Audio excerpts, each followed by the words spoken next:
শুভেন্দু অধিকারীর উপরে আস্থা হারাচ্ছে কি নন্দীগ্রাম?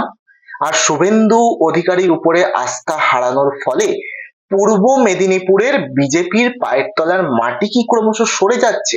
কারণ খেজুরি এক ব্লকের বীরবন্দর অঞ্চলের কুলঠা সমবায় কৃষি উন্নয়ন সমিতিতে নিরঙ্কুশ ভাবে জয়লাভ করলো তৃণমূল কংগ্রেস।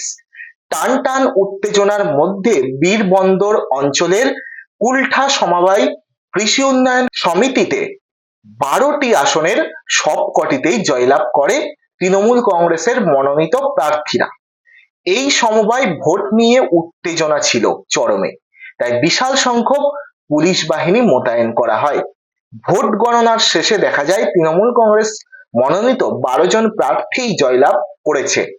জয়ী প্রার্থীরা হলেন অসীম কুমার দাস, নিত্যরঞ্জন করণ, সুকুমার মণ্ডল, অসীম কুমার মণ্ডল, জয়দেব দাস, শঙ্করী বেরা, ফরিদ আলী খান, বাদল বিহারী পাল, মন্টু কুমার শীঠ, শক্তিপদ দাস ও সমরেশ ধান্দা। প্রার্থীরা বিজয়ী হওয়ায় সমবায় অভিনন্দন জানিয়েছেন কাঠি সাংগঠনিক জেলা তৃণমূল কংগ্রেসের সাধারণ সম্পাদক বিমান কুমার নায়ক, খেজুরি এক ব্লক সমবায় সেলের সভাপতি, পঞ্চায়েত সমিতির কৃষি কর্মাধ্যক্ষ মমরেজ আলী, অঞ্চল সভাপতি নওশেদ আলী, খেজুরি এক পঞ্চায়েত সমিতির সভাপতি নমিতা নায়ক সহ সহসভাপতি জালাল উদ্দিন খান।